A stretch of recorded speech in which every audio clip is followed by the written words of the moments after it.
IDFM 98 de la bande FM. Bonsoir à toutes et bonsoir à tous. Au-delà du miroir ce soir avec un médecin, le docteur Jean-Marie Klein, il nous dira peut-être.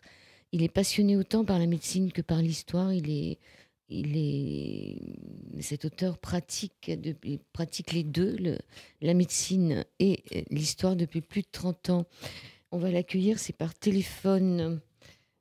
Est-ce que vous m'entendez, docteur Oui, mais j'ai un Jean-Marie? bruit de fond. J'ai un bruit de fond. Attendez.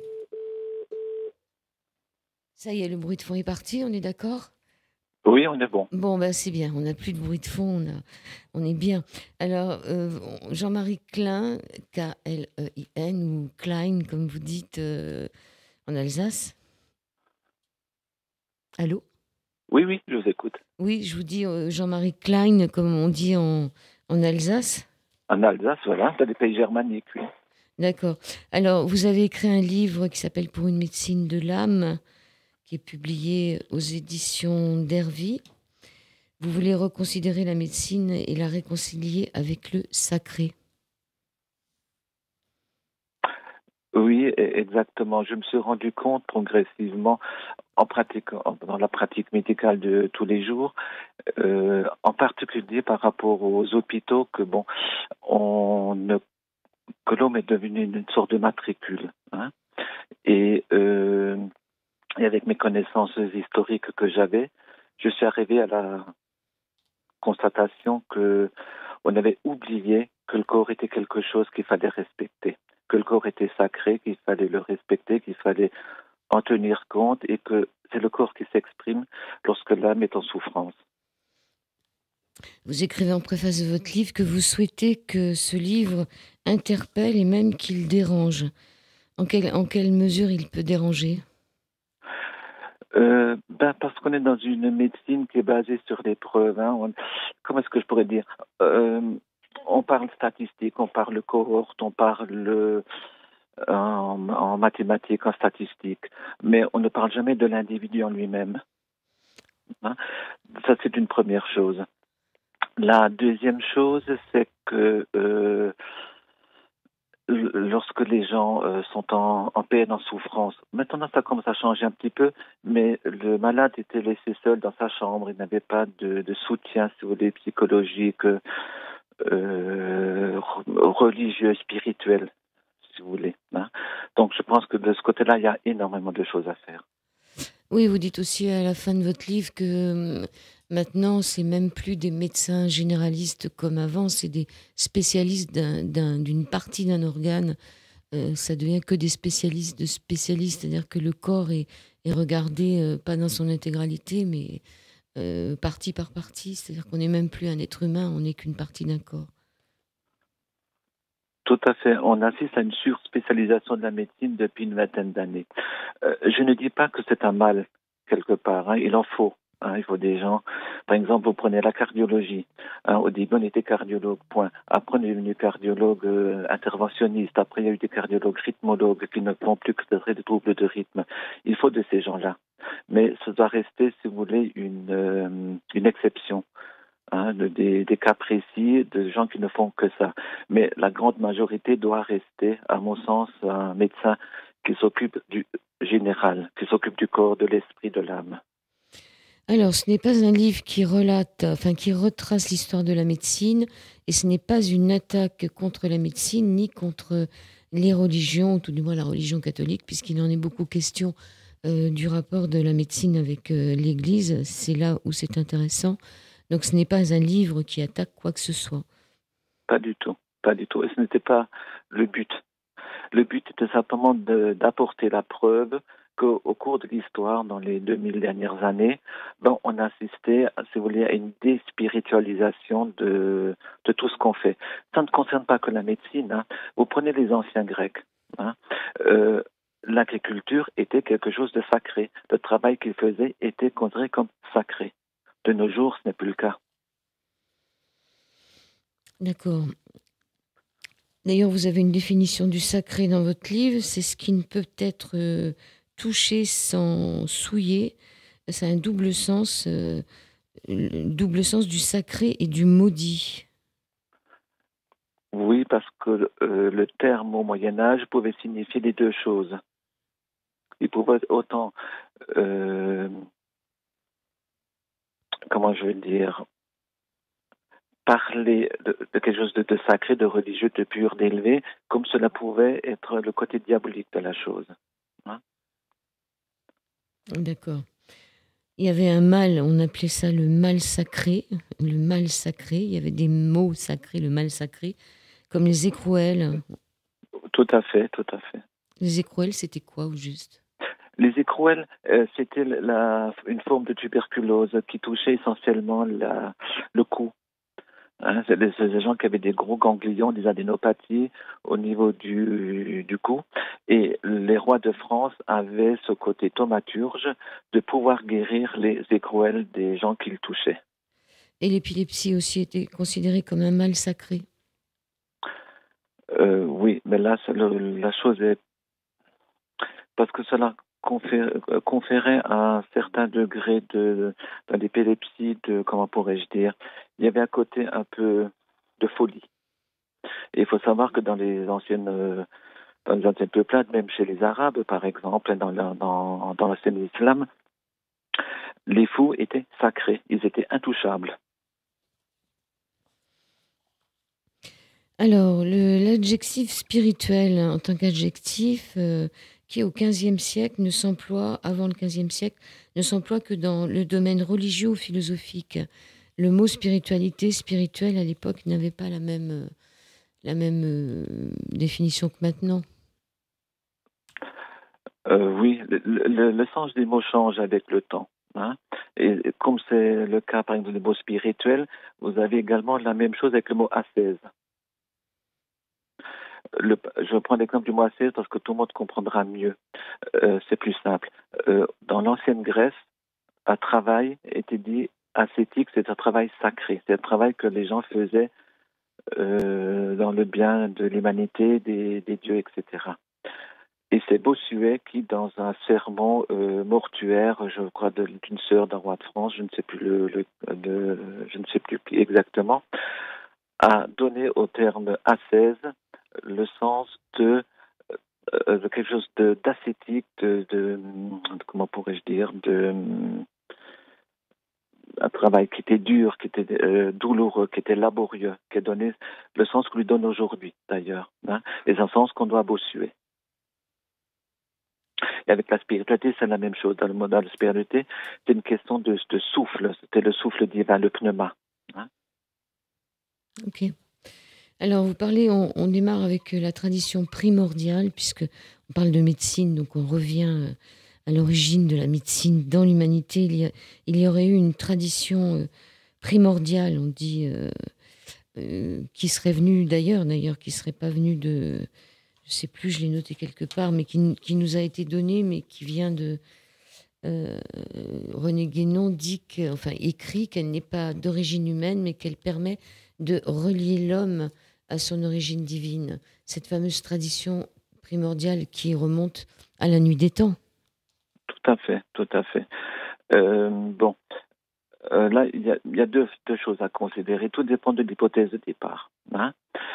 Soit l'homme a été créé effectivement par Dieu, mais quand je dis par Dieu, c'est le Dieu, la source. Vous pouvez donner ce que vous voulez comme définition à ce terme. Hein. Et là, il y aurait une transmission que d'après, par exemple, Jean Faure, qui a fait un travail là-dessus, sur la tradition primordiale, sur Melchisédek, le situe pratiquement, le fait même remonter jusqu'à Adam. Hein. Ensuite, il y a l'autre tradition, enfin, qui est en train de faire son chemin de plus en plus, qui dit que l'homme est en fait un croisement entre des extraterrestres et ce qu'on appelle des hominidés, hein, à moins qu'ils ne soient effectivement hommes. Et c'est cette transmission que nous auraient laissé ces extraterrestres qui serait l'origine de la tradition primordiale. Il y avait une troisième théorie qui s'affrontait pour expliquer la présence humaine après le créationnisme. Donc Dieu, il y avait l'évolutionnisme avec Darwin, et puis la troisième que vous appelez l'exogénèse, donc une origine extraterrestre, on est d'accord. Donc cette tradition primordiale viendrait de cette exogénèse, c'est-à-dire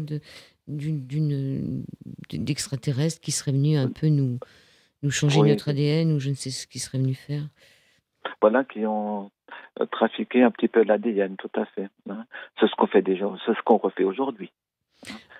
Alors, vous parlez d'un certain Antoine Fèvre, qui était titulaire de la chaire d'ésotérisme occidental à la Sorbonne.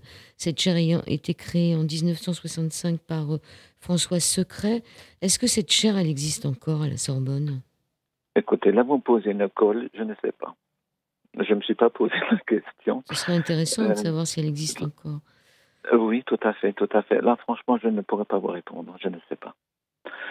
Euh, J'espère qu'elle existe encore. Oui, donc c'est Antoine Fèvre, s'intéressait beaucoup avec René Guénon aussi, hein, qui s'occupait de tout ça. Alors, la traduction primordiale, vous nous avez appris d'où elle venait, mais qu'est-ce que c'est en vérité que cette tradition primordiale? On pourrait le définir par le mot connaissance. Un mot qui est actuellement un petit peu à la mode, c'est la gnose. Hein. La gnose actuelle est totalement tributaire de cette tradition primordiale dont on a beaucoup perdu et que maintenant, avec des travaux à gauche, à droite, hein, je veux dire, de multiples individus, on arrive à recréer quelque chose.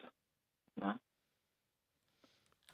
Et c'est totalement différent, par exemple, de ce qu'enseigne la religion catholique, par exemple, hein, puisque, bon, nous sommes chrétiens, bon, enfin, bon, pour la plupart des gens ici. Et j'ai vu ce travail sous l'angle de la religion catholique, bon, étant donné que j'étais catholique, j'ai fait ce travail sous cet angle-là, puisque l'Occident, à l'époque, c'était essentiellement cela. Alors, la science des anciens peut avoir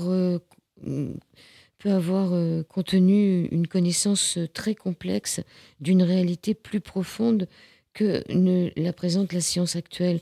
On peut penser qu'à notre époque, on est super avancé en sciences, mais il semblerait que dans des sciences très très anciennes, ils avaient des connaissances peut-être même supérieures aux nôtres. Tout à fait. Particulièrement les Égyptiens, on le sait, en astronomie. Ils avaient des connaissances qui nous étonnent. Je prendrais même les Dogons. Vous savez, la peuplade des Dogons. Ils savaient déjà, avant 1500, que Sirius était une étoile double. Nous, on le sait depuis une centaine d'années. Alors la question qu'on se pose, comment le savait-il et d'où le savait-il? Oui, ça c'est une question. Alors vous parlez justement on va arriver sur le thème du livre, ce plaidoyer pour un retour au sacré, pour une médecine de l'âme. On part donc des prêtres rois. Dans votre livre, vous partez des prêtres rois. On peut peut-être parler déjà de, comme vous venez de le dire juste avant, Melchisédek. C'était qui cet homme, s'il a vraiment existé? Donc là, il faut se référer à la Genèse. Hein, vous avez donc Abraham qui va, après avoir vaincu, avoir gagné un certain nombre de batailles, donc revient vainqueur et il va apporter à Melchisédek, qui dans la Bible est appelé prêtre du Très-Haut, L, de L, hein, E-L. Et on pense que ce Melchisédek était certains pensent que c'était un instructeur hein, qui était venu quelque part des étoiles pour apporter une certaine connaissance, une philosophie au monde d'aujourd'hui, au monde enfin de l'époque. Hein. Et voilà. Mais il y a très peu de références à Melchisédek, on n'en parle pas beaucoup. Mais il apparaît comme, si vous voulez, le prêtre. Et si vous prenez par la suite les épîtres de Saint Paul, par exemple, il parle toujours « tu es prêtre selon l'ordre de Melchisédek ». Cet intermédiaire étant été en partie tenu par les Lévites, les anciens Hébreux. D'accord, on va avancer un peu. Donc vers moins 3000 avant Jésus-Christ, ça ne nous rajeunit pas. Il y a deux foyers qui se forment sur la terre, un à Sumer et un en Égypte. peut se poser la question, on ne sait pas pourquoi il y a ces deux foyers qui se forment ensemble. Et puis, vous parlez aussi de la médecine du temps des pharaons, où le pharaon était un prêtre roi. Il était prêtre roi, oui. Oui, c'est une question que je pose depuis la 6e, hein, quand j'étais gamin. Et donc, premier cours d'histoire, et on parle de Sumer et d'Égypte. Ça m'avait toujours étonné que ces deux civilisations apparaissent en même temps, à peu près en même temps. Hein. Même si, d'après les recherches archéologiques actuelles, le Sumer serait peut-être plus ancien, un petit peu plus ancien. Et on sait aussi qu'ils ne s'aimaient pas trop, qu'il y avait des guerres perpétuelles, hein, entre ces deux États. Là aussi, si vous vous référez, mais là je n'en ai pas parlé parce qu'à l'époque je ne connaissais pas très bien, si vous connaissez les livres d'Anton Parks sur la trilogie de Sumer. Pardon? De Sumer, de Sumer, non? Non. Oui, la trilogie, la chronique de comment ça s'appelle la chronique de je dois le trouver. Le problème d'Anton Parks, c'est qu'il fait pas de, il veut pas passer à l'antenne. Ça fait un moment que j'essaye de l'avoir, mais non. Oui, bien sûr. Il a écrit 3 livres qu'on appelle la chronique de Girku. Voilà, ça me revient. Et là, il explique en fait compte que ces deux États étaient tenus par deux demi-frères.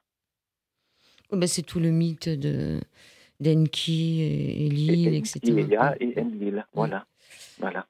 Alors, on reste dans les pharaons. Les formules incantatoires sont souvent suffisantes par leur seule force magique, parce que ces formules viennent de Dieu. Hein, c'est pas... Et les dieux, vous disiez, les dieux étaient thérianthropes, c'est ça?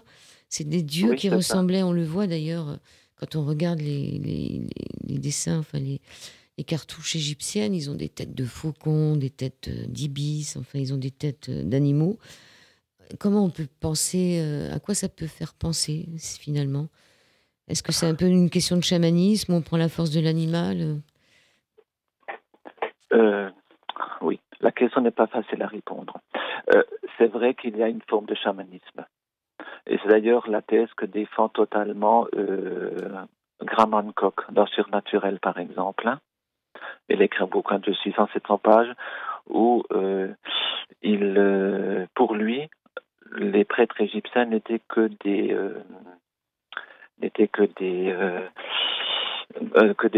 chamans. Par contre, ce qu'on peut considérer aussi, dans la mesure où on se réfère à la tradition primordiale, dans la mesure où vous êtes prêtre, donc vous êtes un intermédiaire entre les dieux ou Dieu et les humains.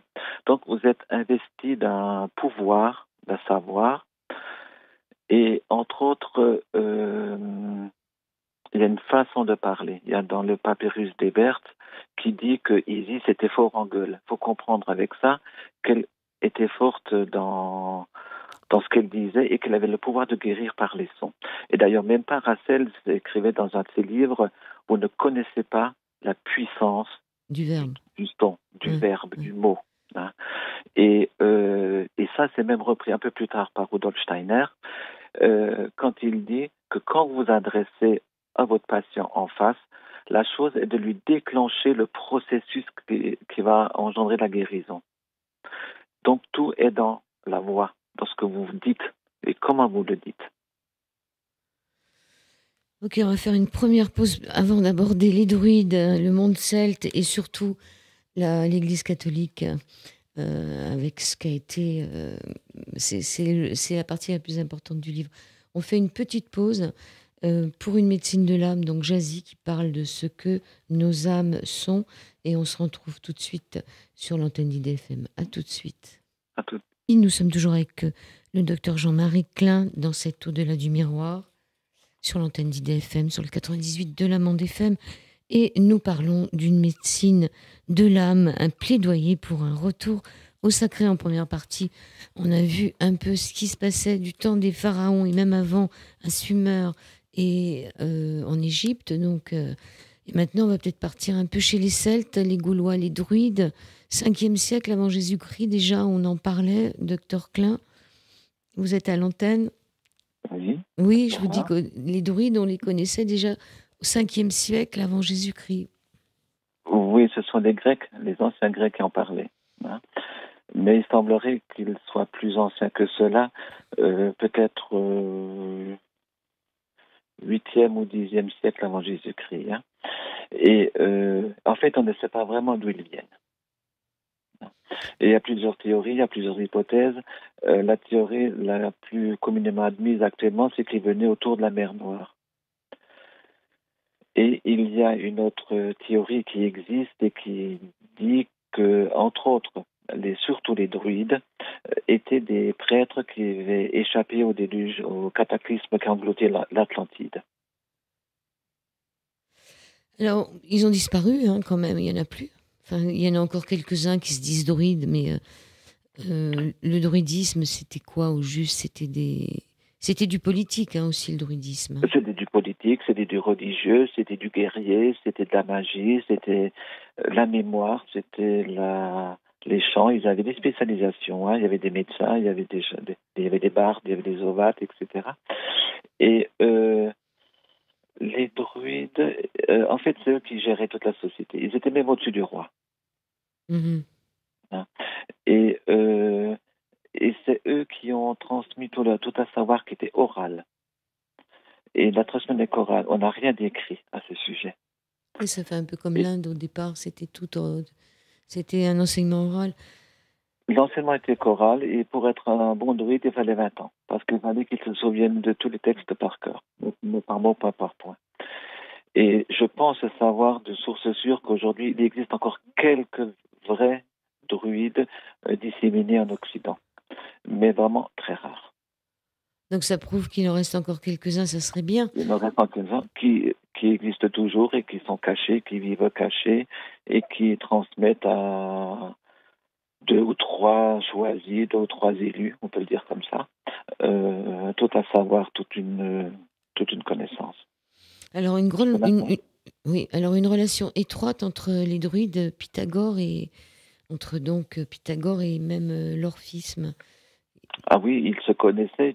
Et d'ailleurs, le pythagorisme en tient beaucoup du celtisme, si on peut parler cela comme ça, ou inversement, on ne sait pas trop, hein. Et on sait que ça pourrait peut-être venir des Pélagiens, hein, qui était un peuple, une région qui se trouvait au-dessus de la Grèce en 1000-2000 avant Jésus-Christ. Ok, on va Et laisser. Oui, bah, allez-y, je vous laisse terminer, pardon. oui, oui. Et donc, et on sait qu'il y a eu des contacts entre certains philosophes grecs et ces druides-là et ce peuple de Pélage, qui était un peuple de la mer d'ailleurs, en fait, hein, mais qui s'est établi par là. Alors le pythagorisme enseigne que l'âme est immortelle car elle se meut elle-même. L'orphisme parle d'une âme de nature divine pouvant jouir d'une vie pure et libre, libérée des contraintes corporelles. Donc tout ça, c'est à quelle époque ça, Pythagore et... Pythagore, je crois que c'est autour du 5e siècle avant Jésus-Christ à peu près, hein, il me Donc, semble. donc à cette époque-là, l'âme est très très présente. On est d'accord. On n'est pas qu'un corps, on est aussi et on est une âme. On passe avec la relation entre la médecine et l'Église, qui est quand même très intéressante dans ce livre. La position est ambivalente parce que en premier lieu, en premier temps, elle était favorisée, cette médecine, puis elle a été ensuite complètement desservie. C'est ça l'intérêt de votre livre aussi, c'est de se rendre compte que la médecine en France, avant, je crois, le XIe siècle, c'est ça, était plus faite par des prêtres. Donc il y avait toujours cette relation divine. Tout à fait. Oui, disons, c'est déjà avec l'ancienne Rome que cette chose apparaît, dans la mesure où c'était les esclaves qui étaient médecins. D'ailleurs, le grand médecin qui était Cels, par exemple, je crois que c'est Cels ou Galien, je ne sais plus l'un des deux, qui était esclave. Et il est tellement bon médecin qu'il a été affranchi. Et, et là, on ne peut pas dire qu'un esclave avait peut-être une forte spiritualité ou qu'il fut prêtre devant l'Éternel. Vous voyez ce que je veux dire? Mm. Mais ça, on n'est pas dans la religion catholique, puisque là, là, Non, là on va parler du Moyen Âge en France. oui, C'est donc ces prêtres qui sont en même temps des guérisseurs, qui s'occupent des lépreux, euh, qui font beaucoup de choses. Le côté de l'Église qui aidait vraiment. Oui, en fait, il y a une fracture à un moment donné. Si vous lisez tous les textes, les comptes rendus qu'on a des anciens synodes, des conciles, jusque l'an 1000 à peu près, vous avez toujours l'admonestation aux évêques de secourir le peuple, de nourrir les affamés, de vêtir l'indigent, etc. Et progressivement, au fur et à mesure que le temps passe, on arrive au XIe siècle, au XIIe siècle, toutes ces connotations humanitaires, on va dire cela comme ça, disparaissent. Et, euh, et c'est surtout des problèmes de dogme, de foi qui font surface et qui prennent le dessus. Et c'est ainsi qu'au deuxième concile de Latran, l'Église décide qu'elle a horreur du sang, et donc que tous les gens qui sont convaincus de quelconque blasphème, d'hérésie, de sorcellerie, etc., étaient livrés au pouvoir séculier, torture étant admise et reconnue, pour les faire avouer. Mais cette chose-là apparaît, d'après mes recherches, d'après ce que je crois savoir, à partir du moment où apparaît la réforme grégorienne, vers 1070. Et c'est là que c'est de la fracture. Mais je n'ai pas encore réussi à retrouver comment pourrais-je dire, le moteur de cette transformation. Vous avez un chien. Oui. Un chien bavard. Alors, les notions de corps et de santé vues par l'Église, à un certain moment, l'Église commence à refuser un peu le corps, ou du moins le corps. Ils font des jeûnes, ils font des abstinences, des autoflagellations. Il y a aussi la torture, le bûcher.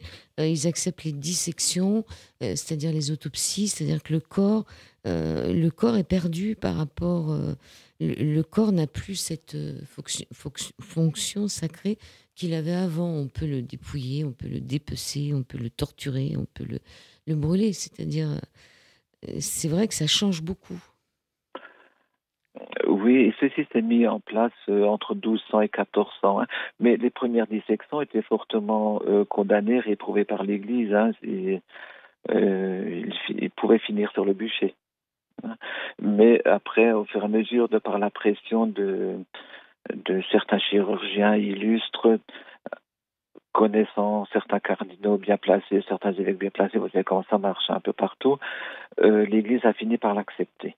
Et c'est pour ça, à partir du XVe siècle, les autopsies ont été permises, essentiellement sur des détenus de droit commun, sur des brigands, sur des gens comme ça.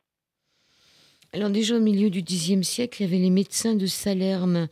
C'était plutôt une médecine d'expression arabe. Oui. Pouvez-vous nous parler des médecins de Salerne? Oui. Alors, c'était d'ailleurs, je crois, la première université en Italie qui était Salerne.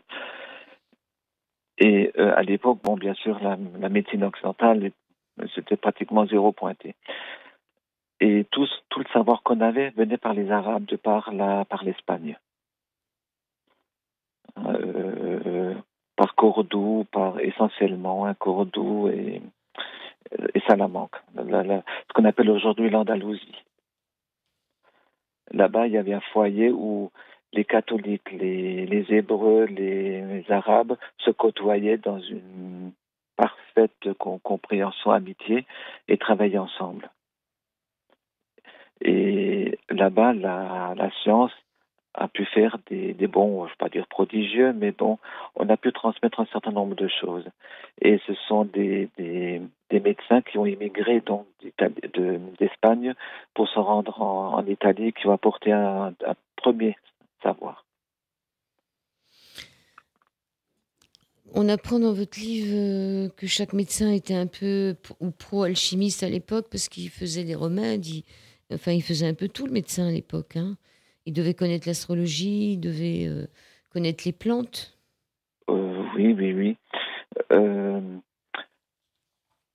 Il avait pas de laboratoire pharmaceutique qui fabriquait les médicaments comme aujourd'hui. Oui, c'est clair. Donc il fallait bien que quelqu'un les fabrique. Hein.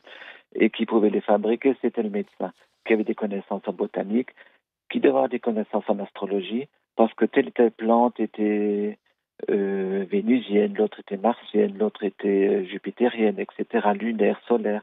Et il fallait les cueillir à un moment donné précis, en fonction du zodiaque, en fonction de l'heure, etc. Et donc, donc ça, c'était préparé, c'était macéré, etc.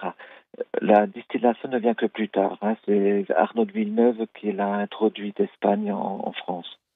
Vous avez, vous avez tout un chapitre sur lui, on reviendra sur lui un peu après. Donc, longtemps, la pratique de la médecine a été libre, et c'est Roger II, un roi de Sicile, qui exige un examen préalable à l'exercice de la médecine. C'est venu de la Sicile. Oui. Il faut savoir que ce Roger, il était le roi, roi du royaume qu'on appelait de Sicile, qui était une colonie viking quand même. Hein. Je n'ai pas beaucoup parlé dans le livre parce que je connaissais très mal les Vikings, mais on leur doit beaucoup. Il faudra peut-être un jour qu'on leur refasse, comment pourrais-je dire, qu'on leur redore leur blason, mais ils sont... blason, voilà, on les présente comme des êtres absolument barbares, massacrer tout sur leur passage. En fait, c'est des gens hautement civilisés à qui on doit les enluminures, on leur doit toutes les décorations dites celtiques. En fait, elles sont vikings, vous voyez. Mais ils ont complètement disparu, eux. Oui, bien sûr, c'était le peuplade de l'époque, hein, je veux dire, mais ils avaient pratiquement voyagé et découvert le monde entier. Ils étaient partout. Alors que vous vous posez la question, que s'est-il passé donc durant ces deux fameux XIIe et XIIIe siècles pour que la position de l'Église bascule, qu'elle tourne, qu'elle bascule avec ce qu'elle avait promis depuis plus de 1000 ans, puisque pendant 1000 ans, elle était quand même la reine, on peut dire, de la médecine, puisque tout se faisait dans des universités qui étaient sous l'emprise de l'Église. Et d'un seul coup, il y a un tas de conciles qui disent que les médecins, le prêtre peut plus être médecin, le prêtre peut plus faire ci, peut plus faire ça. Donc pourquoi d'un seul coup l'Église c'est des parties de son rôle de guérison, alors que finalement le Christ il était venu là pour soigner? C'est bien la question que je pose et que je me pose. J'ai pas la réponse. Et c'est pour ça que je veux que ce livre interpelle, c'est que des gens, des historiens, des historiens tout court, des médecins, des historiens étudient, essaient de comprendre ce qui s'est passé à ce moment-là. Bon, je ne suis pas expert en théologie.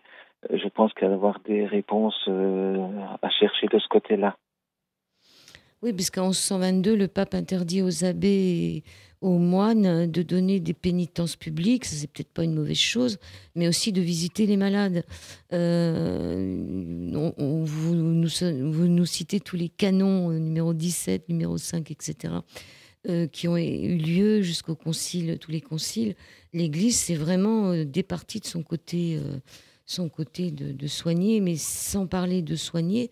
En vérité, c'était pas l'Église ou c'est pas le prêtre qui soignait, mais c'était quelque chose de divin, c'est-à-dire que c'était laisser descendre le divin dans la personne malade. Oui, tout à fait. L'Église avait... ce que j'ai pu constater, c'est que l'Église, à un moment donné, se retire totalement de ce côté d'aide aux malades, aux souffrants, etc. Hein.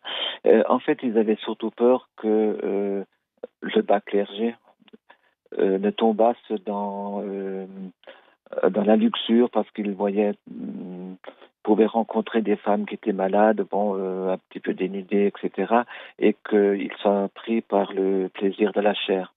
C'était une des grandes peurs du Vatican. Et en fait, c'était surtout la curie romaine, hein, c'est le Vatican qui décidait, les autres ne décidaient pas grand-chose.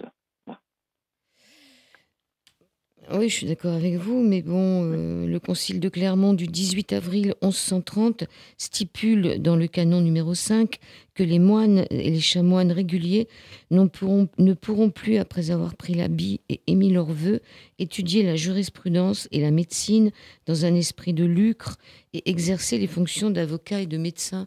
Un avocat, ça touche pas les gens quand même. Non, mais c'est l'argent. Mais ils auraient pu le faire gratuitement. Oui, certainement. Certainement. C'est peut-être comme ça que c'était avant d'ailleurs. Je pense pas que les prêtres se faisaient payer, si. Oui, certainement, mais je pense qu'il voulait que la base reste pas trop instruite.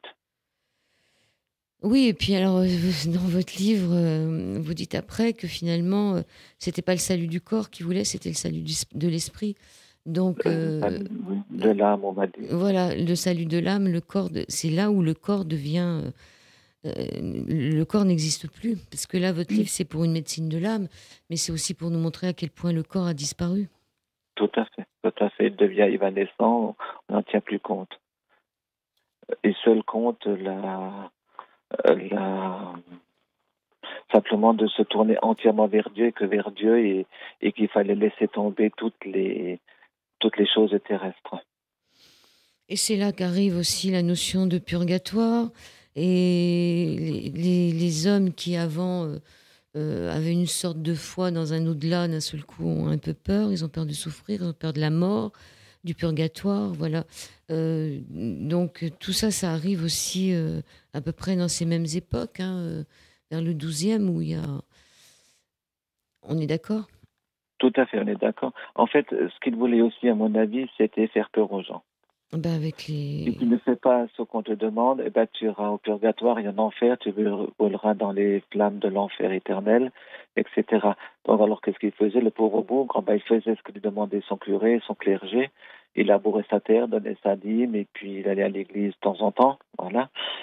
Peut-être tout juste que ça avait resté de notre père, c'est ce qu'avait demandé Charlemagne, que le paysan, le commun des mortels, sache au moins le notre père. Vous dites qu'à l'époque, le genre humain était divisé en trois. Il y avait les gens de prière, les cultivateurs et les gens de guerre. À notre époque, on est divisé en combien? Je me suis posé la question. En fait, la première personne qui a posé la notion de féodalisme, c'était Gérard Delan, qui était évêque là-bas. Et je crois que c'est des années 1028, où il avait, au cours d'un sermon, où il avait émis cette hypothèse, cette façon de voir les choses. Et d'ailleurs, Georges Duby a consacré un bouquin là-dessus, extraordinaire à lire. Alors, pour conclure la deuxième partie de l'émission, nous pouvons conclure, après ce survol de près de 15 siècles d'histoire, que du 1er au 11e siècle, on peut dire que l'Église, elle était du côté de la médecine, c'est elle qui tenait les rênes, et qu'ensuite, à partir du 12e siècle, il y a eu une désacralisation, une déspiritualisation. Seul le salut compte, c'est l'apogée de la sotériologie. Dites-nous ce que c'est que la sotériologie. C'est la science du salut. La science du salut. Oui, le salut de l'âme, pour gagner le paradis. Alors, ça va donner un certain nombre de traités, par exemple, les neuvaines, les indulgences, les pèlerinages, etc. Tout ça sont des formes de salut. De donner sur son lit de mort une partie de son héritage à l'Église, par exemple. Vous voyez, tout ça sont des aspects de la sotérologie. Et ça, c'était donc son apogée à la fin du XIe siècle, où on est maintenant dedans? Non, c'était à la fin du XIe siècle. Ça a commencé vers le XIe, XIIe siècle et ça a culminé, on va dire, à la fin du XVe. C'est ce qui a amené d'ailleurs la révolte de Luther avec le protestantisme qui s'est élevé entre autres contre les indulgences. Troisième partie de C'est au-delà du miroir, par téléphone avec le docteur Jean-Marie Klein.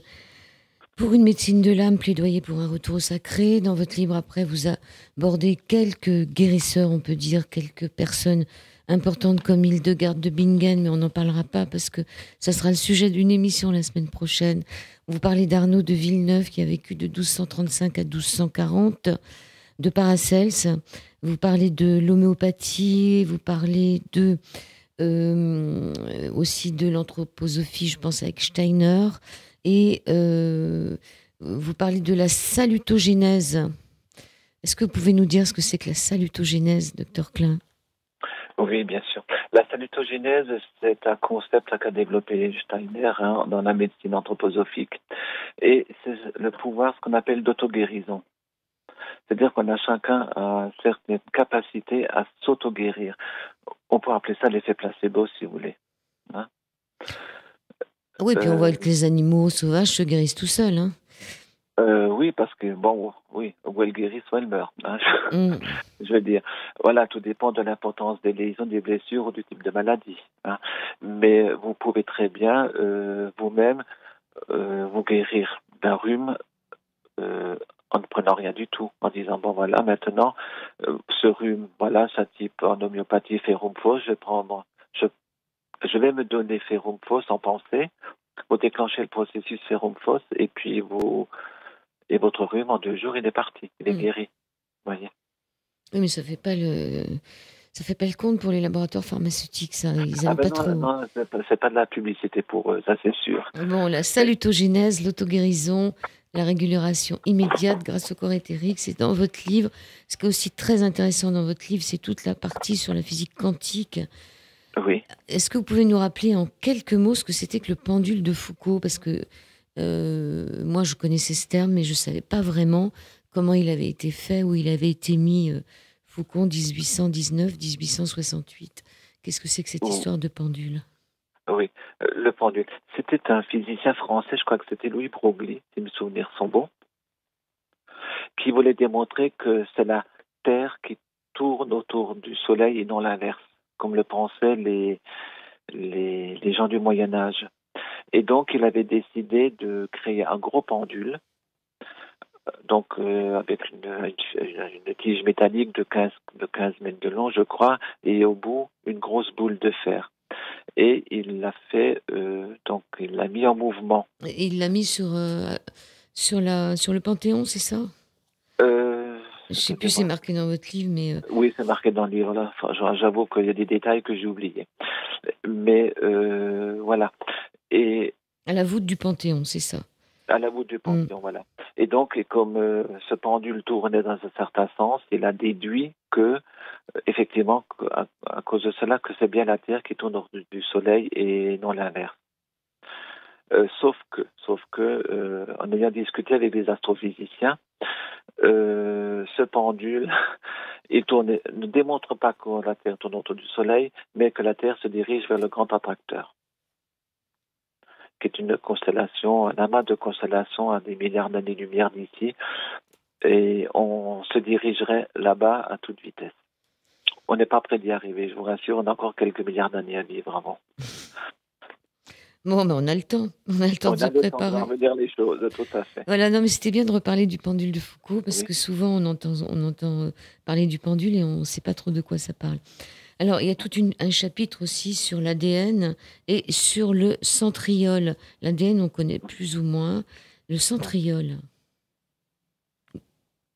Le centriole est une petite structure de la cellule. C'est une formation très particulière. C'est une sorte de rond avec des microtubules qui sont agencés les unes sur les en cercle. Il y a 3 paires à chaque fois, il y en a 9. Et c'est un petit peu il y en a 2 qui sont disposés un petit peu en angle droit. Et ces centriles ont quelque chose d'absolument extraordinaire, c'est qu'ils sont dirigés vers ce grand attracteur.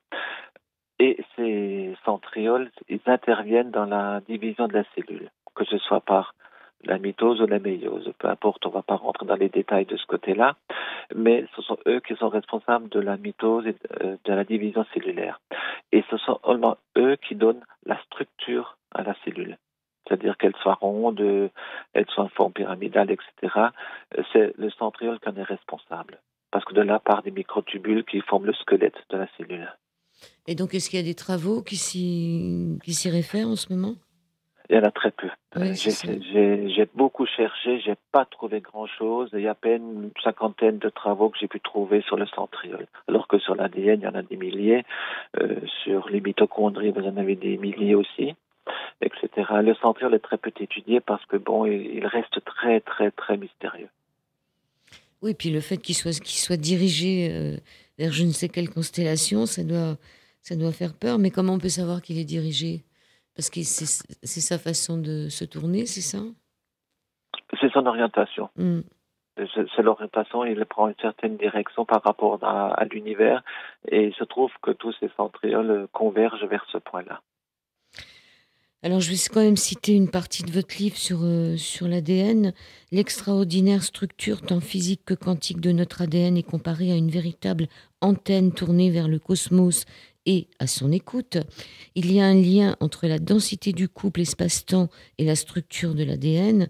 C'est comme si l'ADN était un transmetteur qui rassemblait l'information contenue dans l'espace-temps et qui la révélait au monde, sorte de sonde spatio-temporelle. Elle reçoit des informations. D'où viennent-elles? Comment nous parviennent-elles?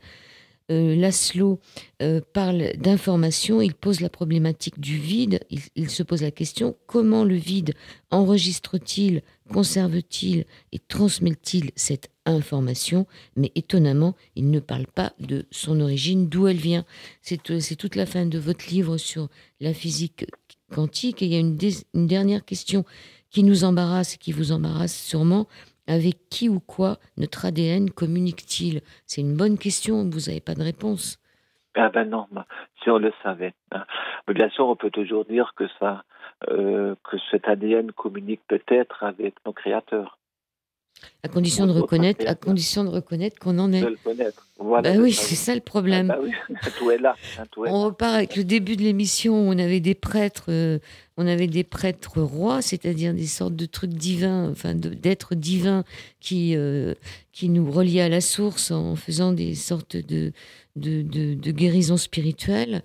Cette église qui a laissé tomber ses prêtres, c'est-à-dire ces prêtres elle voulait plus que ces prêtres soignent, alors que Jésus demandait qu'on soigne, c'est bizarre. Et là, on ne sait pas trop où. Donc, c'est pas un plaidoyer contre la médecine de maintenant, mais c'est un plaidoyer pour un retour au sacré.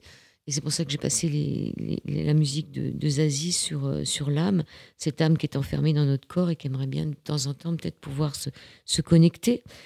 On est d'accord? Tout à fait d'accord. Vous avez très bien analysé la chose. C'est un livre amusant parce que c'est vrai que moi, je m'étais jamais posé la question de savoir qui soignait, quand. Et en ce moment, ceux qui soignent, c'est quand même aussi une sorte d'église, hein, puisqu'il y a quand même un conseil de l'ordre, il y a quand même des médecins qui perdent l'autorisation d'exercer. Oui, tout à fait. Oui. On est en plein inquisition, on est à peu près comme avant. C'est un grand mot, mais je veux dire, il faut dire les mots comme ils sont. Hein. Oui, oui, non, non, vous avez tout à fait raison.